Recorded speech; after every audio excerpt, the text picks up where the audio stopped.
I'm delighted to welcome onto the First Time Facilitator podcast my friend, someone on a similar path and mission to me. She's also in Brisbane. Welcome to Kate Norris. Thank you so much for having me, Leanne. I've been such a fan of the podcast since basically the beginning, so it's so exciting to actually be a guest. Amazing. And I think I met you and Thomas last year. And like I said, you guys are really passionate about speaking and presenting. And you also do a lot of work with facilitation as well. So keen to explore both those topics. But hey, here's a question I've never asked you, which is surprising. But how did you actually discover the world of speaking? I haven't asked you your backstory. Okay. So my background is actually in data analytics. So I spent quite a lot of years as a data analyst. And the two areas that I worked in were finance and workplace health and safety, which are both exactly as exciting as they sound. And both of those times, because of the kind of departments that they are, I was basically the only extrovert in like a team of accountants both times. So I was the one who was happiest to do the presentations, and it was kind of self-perpetuating. I was happy to give it a go. So then I was picked to do them basically. And I'd have to do them month in, month out. And to be perfectly honest, for quite a few years, I was really quite terrible at presenting. Like I'm talking about budgets and safety. Like no one wants to hear about budgets and safety. So the other thing is I'm a bit of a narcissist, and I really hated that people didn't like my presentations. So I was really keen to actually change that. So I did a couple of presentation skill workshops, and I managed to really latch on to, I call him a mentor, but he was the guy that ran those workshops. I really latched onto him and was so determined to actually present this information in a really engaging manner. And there's one thing that he said that has always stuck with me, and that is, if something is worth presenting, it's worth being enthusiastic about it and presenting it well. And so that has stuck with me for more than 10 years now, of being in an area that typically has pretty dry information. And I think I guess I was lucky to actually have to present on topics that are dry, like, safety KPIs, safety results, budgets, forecasts, safety campaigns. Like they're pretty dry topics. So I was kind of lucky that I had to hone my skills on really dry topics and make them engaging. So that's kind of my work background.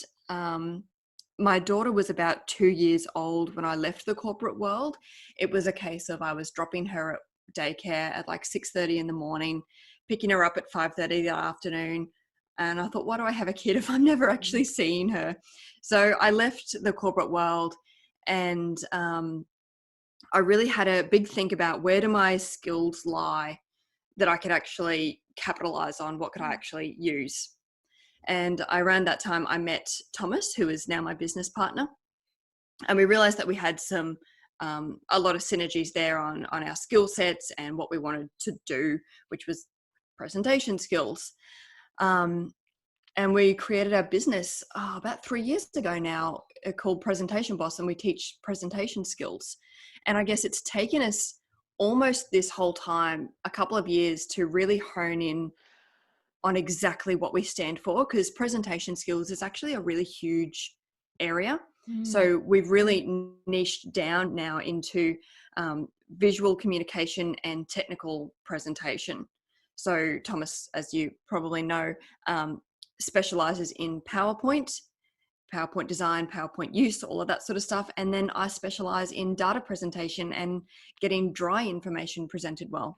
Oh, thank you so much. Because every time someone says to me, I'm running this presentation, but the topic is so dry, I always challenge them and say, you can make it interesting. For sure. There's absolutely no reason. And you're proof of that point. And I love that you have had that growth mindset when that happened to you, because a lot of people could just accept it and go, well, this is boring, so I won't need to put in the extra effort.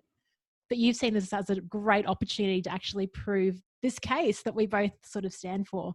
So a couple of things I want to pick up. That quote that guy said about, if you're going to give a presentation, make sure that you deliver it with enthusiasm. And like, just what I really want to pull out from that is something that I've been brought up with. And that is, if you're going to do a job, just do it well. There's no Yeah. point in half doing a job. If you're committing to something, give it all that you've got. I think that's really Yep. important.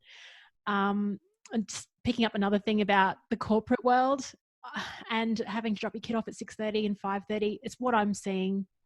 Yeah. That's why I had to leave corporate, because I thought this isn't what I want. And I think it's let's just take it even, I think it's really sad for society that this is happening. So good on you for having the courage to start this. And the third thing I want to pull out, which I Yep. loved, is you said it's taken you 2 years to finally find your niche, because I'm a year in and I still have no idea what that is. So thanks for sharing that. Can you share with our listeners how you and Thomas decided, how you did discover your niche, and why it took you a couple of years to find it? Well, we started off quite broad with presentation skills, and it was really hard to actually get to sell that product because it wasn't a really well-defined product. And we found kind of in the end that, because we started off doing public workshops, and we try and get each person into a workshop, and we found it was basically the same amount of effort to get one person into a workshop as it was to sell a team workshop.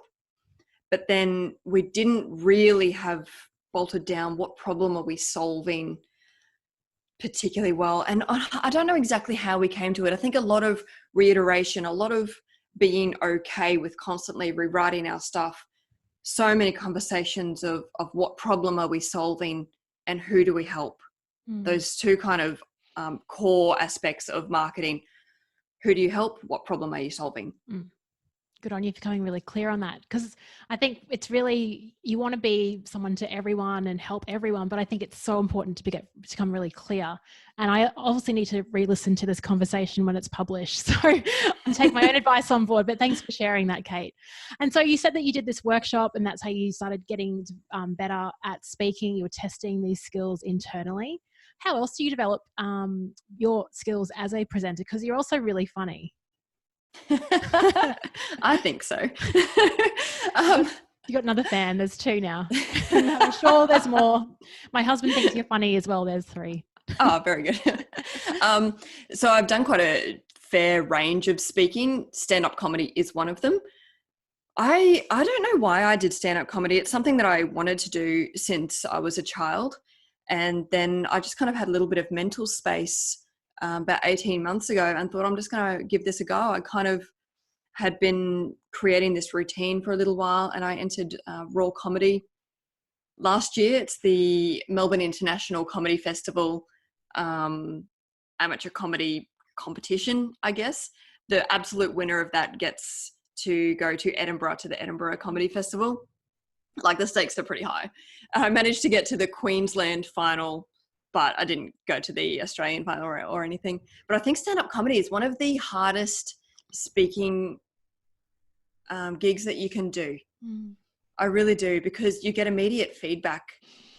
Like, if you're saying something really interesting and poignant in like a corporate setting, you don't know if people are like thinking about it really hard. But if someone doesn't laugh when you're doing stand-up comedy, like, you know that you have just failed. Oh my gosh. So talk us through that. How did you find that process? How was that very helpful for your profession now? Going through that awful immediate feedback. How scary. I don't know if I could do it. I guess I've always used humor, probably as a bit of a self-defense. The classic reason people use humor. I'm a pretty dorky person, really, so humor's always been pretty intrinsic to me. And then I keep a humor journal, and just, you constantly write down jokes that you hear, lines that you hear, observations, and slowly you end up with this kind of amassed journal of humorous things, and you can start to put that into some sort of structure and routine, I guess. And like, I only had 5 minutes. You've got 5 minutes for Raw. It's a really long time. It's a really long time when you're trying to like make every line really, really funny. I don't have a set process for stand-up comedy, and it's why I haven't done more, I guess, in the last, I haven't done it for about 10 months now. So I don't have a strict process, and I think that's something that I would like to learn more, is the process of stand-up comedy.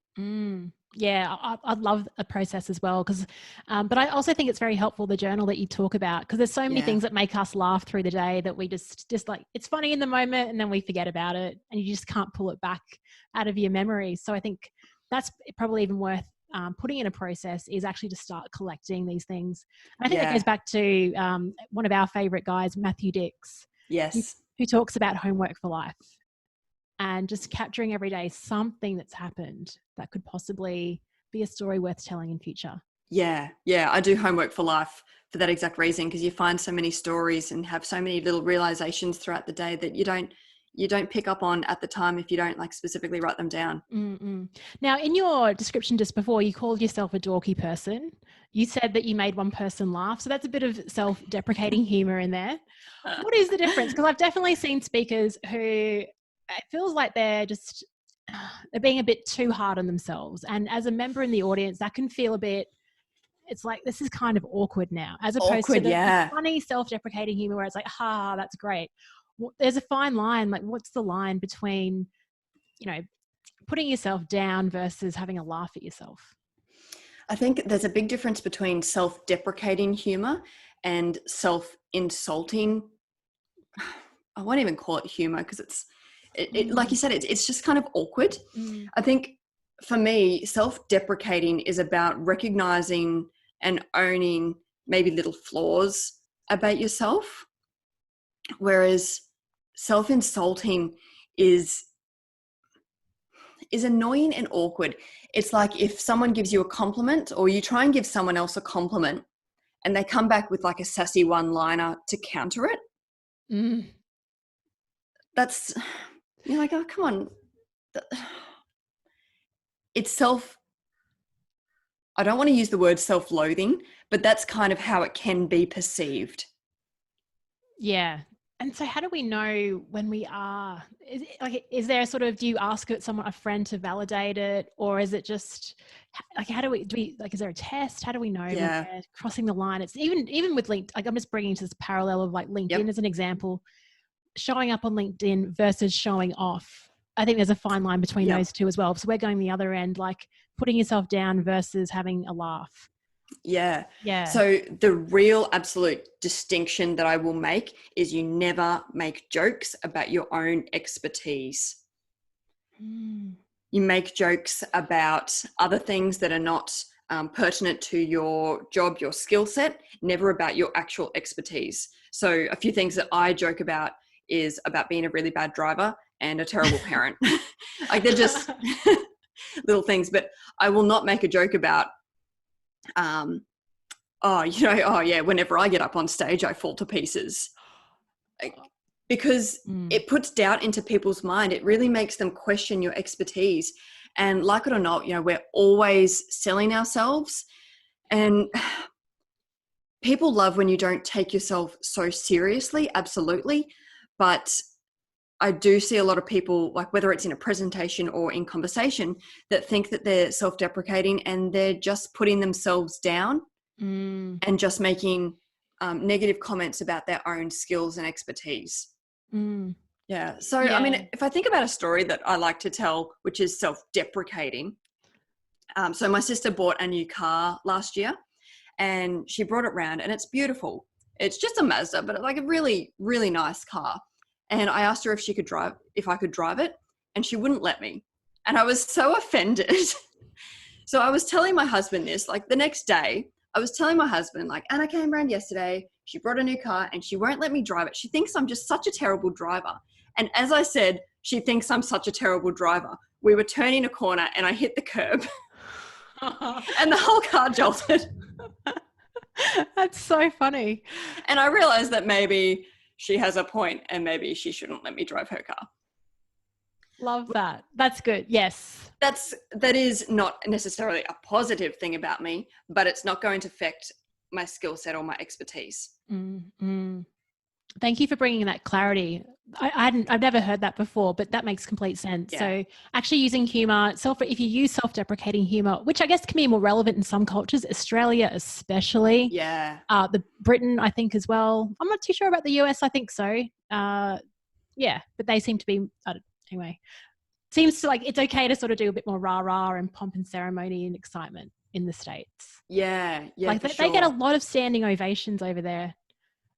Yeah, they go kind of the other way, don't they? Yeah, which is awesome. Like I'd love to have groups and when I presented in Omaha last year, like people were up and moving and just getting really into it. And I thought, this is so nice. Like an Australian audience doesn't participate in that type of way. And it's not to say that's a pro or a con. It's just every culture is different.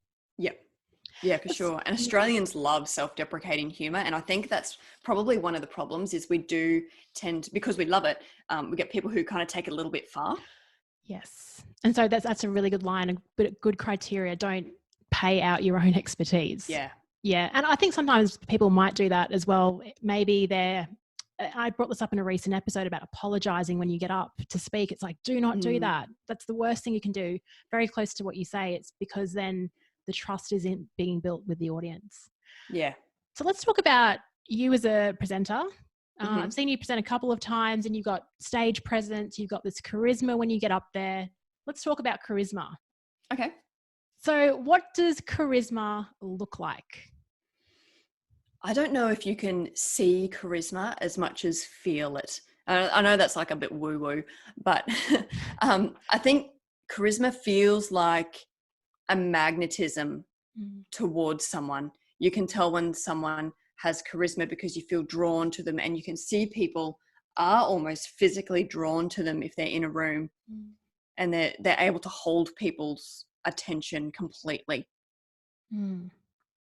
I think they're the kind of people that light up the room when they enter because they hold their own space and they make you feel comfortable. So I wonder if people think that they may not have charisma yet, that they're not getting the feeling that people are drawn to them. How, like, first of all, can we get better at being more charismatic? It's funny because like charisma, a lot of people, like you said, are drawn to leaders that just have charisma. They may not make the best decisions. They may not be the best leader on paper, but the way they make people feel, people are just drawn to that type of character and are influenced by them. So if we don't have it, how can we be more charismatic? Is that even possible? Yeah, I really do believe that it is. I mean, if you're, I know, let's say 0 to 100 on the scale. If you're 0% charisma currently, you're not going to be able to go to 100% immediately, but you might be able to increase by 10 points by doing something. You good? My microphone just dropped. Don't worry, that'll be edited out. So I want to tell you a story about how I actually first was really conscious about charisma. So my cousin is married to a man who I believe is one of the most charismatic people that I know in person. His name's Joe, and he's a really great businessman, but so are a lot of people in my family. I've got quite a few uncles and aunties and everyone who run their own businesses, and they're great at business. But a few years ago, we were at this family birthday party, and Joe was talking about running a business and his philosophy on business, all that sort of thing. And I remember my cousin walked outside to where we were, and she just went, "Oh my God, what is this? The School of Joe?" And I looked around, and there was about like 9 or 10 of us, like, because I have a big family, but there was so many of us, and we were just sitting, just like watching Joe just like talk to me. And he was just talking to us, and we were so engaged and so intent on listening to him. And it was the first time that I looked around and went, "Oh yeah, okay, this guy, there's something there." And like I said, there's quite a few people in my family that we could have discussed business with, but for some reason we were drawn to Joe, and he was the one that we wanted to listen to. And I really obsessed for months over that question of like, why is he the one that we were drawn to? And I watched him for ages, and I watched him interact with people. And I think that there's a couple of things that I identified that I try really hard to emulate, and a lot of them do come naturally to me now, but for years it was a conscious effort to increase my charisma. So I have 3 things that people can do. And the first one is to say hi to people properly. And that is when you greet someone, when you first meet them or see them at an event or whatever, is you say hello to them properly and be happy to see them. Don't be this immediate energy suck. Dementor. Yeah. Because you know when someone comes in and they look at you and they say, hello, Leanne, as opposed to kind of glancing your way and going, hey. Yes, or like just on their phone and their eyes sort of flicker up. Plus you use my first name as well, so you get bonus points. Yeah. Joe does that. Joe always uses your name. I love Joe. Let's get Joe on. Yeah, he's great. You should get him on. I actually don't really know entirely what his business is, but that doesn't even matter. It doesn't. You can just talk to us about anything, and all listeners around the world will be drawn into what Joe, the school of Joe. Yeah. But I noticed that, like when you go for a run or, getting into the elevator with someone, or you pass someone in the hall and you kind of have this awkward, like you've got your head down and you kind of like have to look up at them and kind of half smile, half say hi. And it's really, really awkward. Yes. So like, yeah, well, I would, sorry, you go. No, you go. No, please finish that. But you've just triggered a thought in me. Yeah. I make a conscious effort, and it was really, really uncomfortable. Look them in the eye, smile and say hello. And that's all. And then keep going.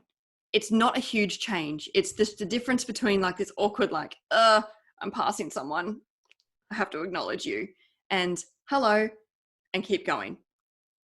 You're not engaging in conversation. You're not trying to create anything more than a hello.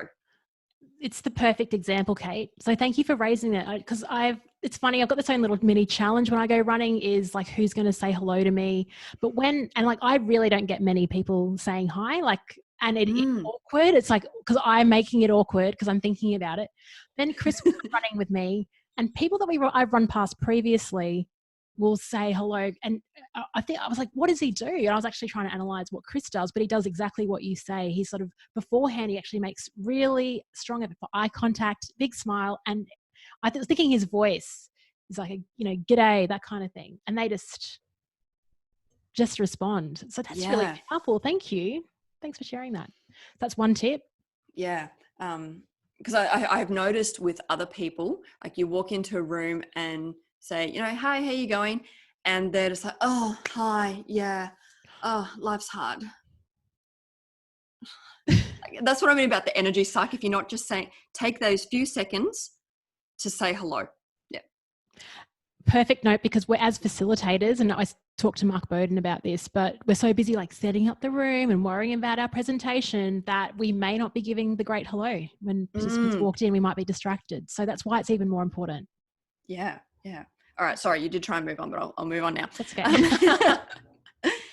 The second thing is airplane. Is to be fully engaged with someone when you're talking to them. And we hear this a lot, listen to people, properly listen to people. And it still is a really difficult skill. And as much as we hear that we should listen and be engaged with someone and give them our full attention, people still don't do it. Being properly in the moment with someone. And the way that I see this broken is you'll be talking with someone and someone will walk over and clearly want to talk to one of you. And immediately your attention goes to the new person. Yeah. And I think, you weren't interested in talking to me. You're just kind of waiting for someone to break this up. And it can be a bit awkward, but I will make sure that I engage, like stay engaged with that person and almost ignore the new person, because they can wait until there's a break in the conversation. Because currently my attention is with this person. That's their time right now.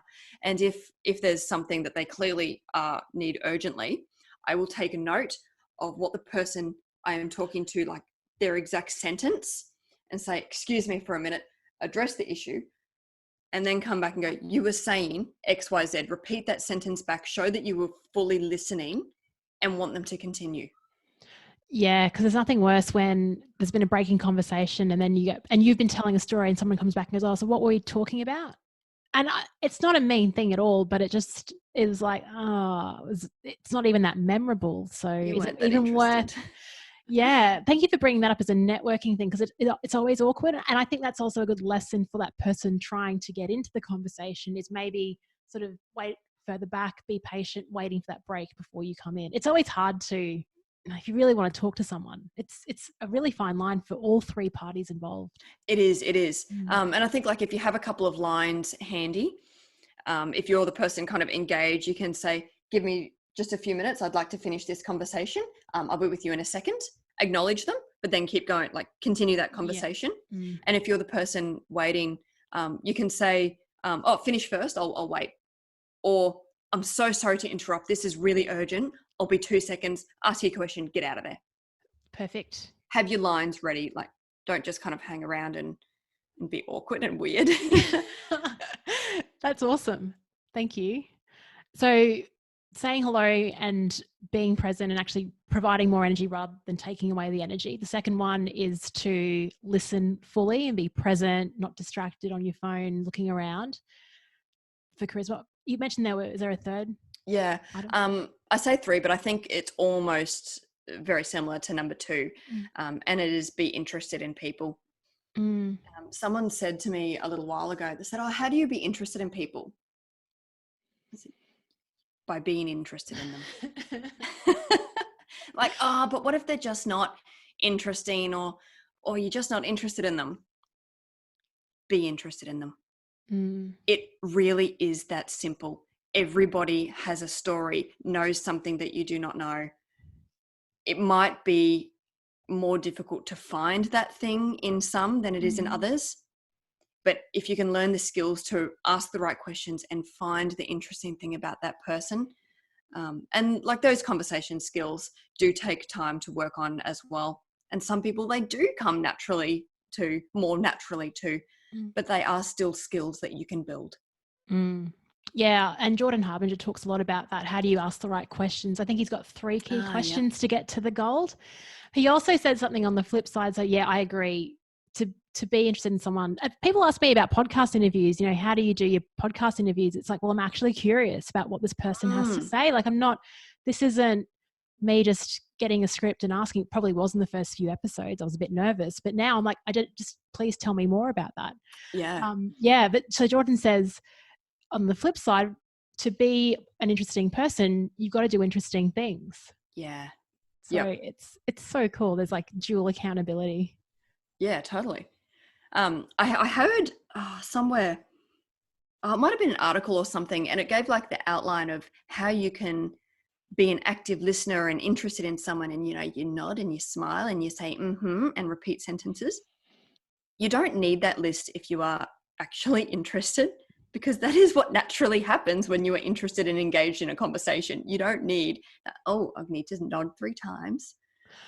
That's right. And if you're so focused on nodding, that's focusing on yourself. Yes. Right? Yeah. Yeah. Like if you're like, okay, what do I say next?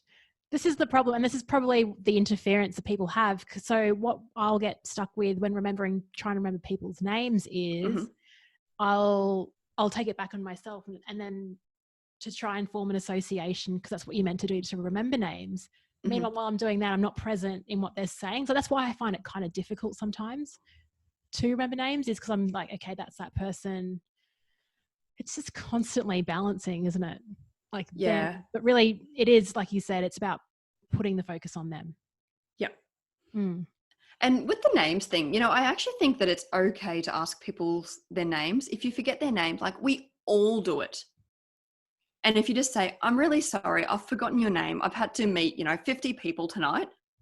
Please tell me again. It's so much less awkward than knowing them for 3 months and talking to them 50 times, and then it's way too late to ask them again. Who is that person? Yeah.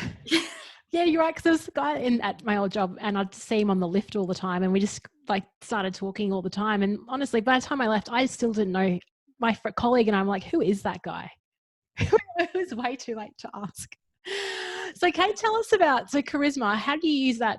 So this is all the stuff, that's a two-way conversation. Yeah. Does that all happen before you step on stage or before you facilitate a workshop? Yep. So how do you use then charisma to create that environment for you?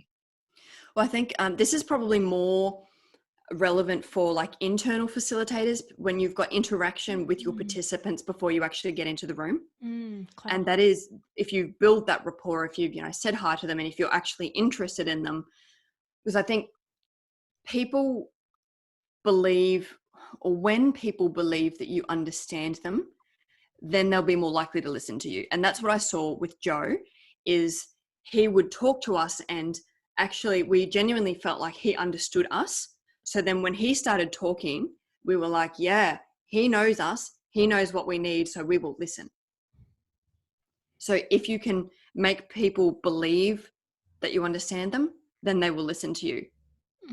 But you can't make them believe unless you do actually understand them. Yeah. You can't fake that.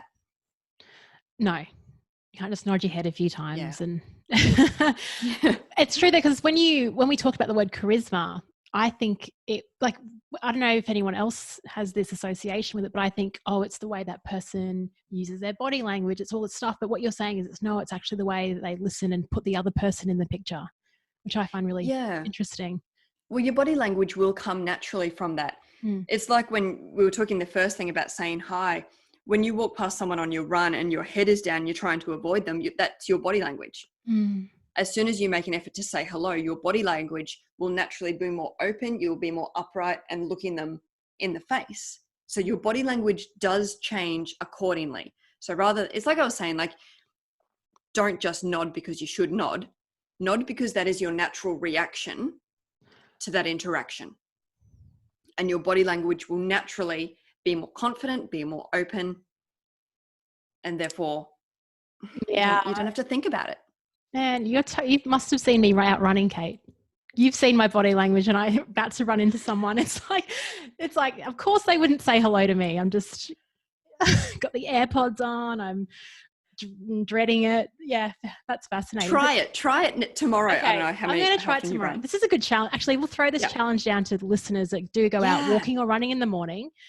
And if you walk past some people, you're not getting hellos. This can be a simple challenge we throw down this week.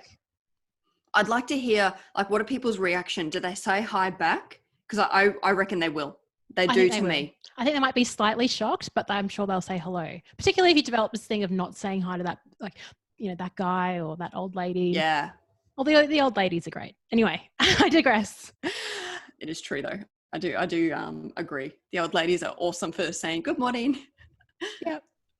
Let's talk about facilitation now and the workshops that you run. So how do you prepare for a workshop, let's say like a month out, the night before, the morning of? Is it similar to the way that you present for speaking, or some slight differences? Yeah, pretty much. I think really having your content sorted and clear as far out as you possibly can. Having, knowing your message and your audience. I mean, that's the same for speaking, facilitating, understanding your audience and understanding what you want to leave them with. So the way that we do audience analysis is, what do they currently know, think, and do? And what do we want them to know, think, and do? And then you design your content all around that. So kind of as far out as possible. And then, the last big one that we did that we've used, since we talked to you, we had a session with you and kind of ran through our activities and our ideas. And that was really, really helpful. A little bit of validation, I think, because you gave us some tips and some ideas on how to tweak them, but a lot of them you said, yeah, that's a great activity or way to teach that, which was really helpful. So I think definitely running it by someone who is a fantastic facilitator in themselves and will be able to give you some feedback on your content. Closer to the day, I wish I could say that I did exercise in the morning. That's what I intend to do, because I know that I do feel better, I work better. So I try. It doesn't always happen, but I try to do exercise in the morning. Thanks for keeping it real. Yeah. And then again, one thing that I'm actually really set on is you arrive really, really early, know your space, get set up so that you are completely ready for when people walk into the room. Yeah, there's nothing worse when you call the client and go, oh, when can I access the room? And it's like, oh, when we get there, when the workshop starts. I've had Same that time happen. as everyone else. I Oh, yuck. know. And then it's really hard for that first impression to be one of calmness and one of being present and saying hello, because you're just fluffing around and having to sort all this stuff out. Yeah.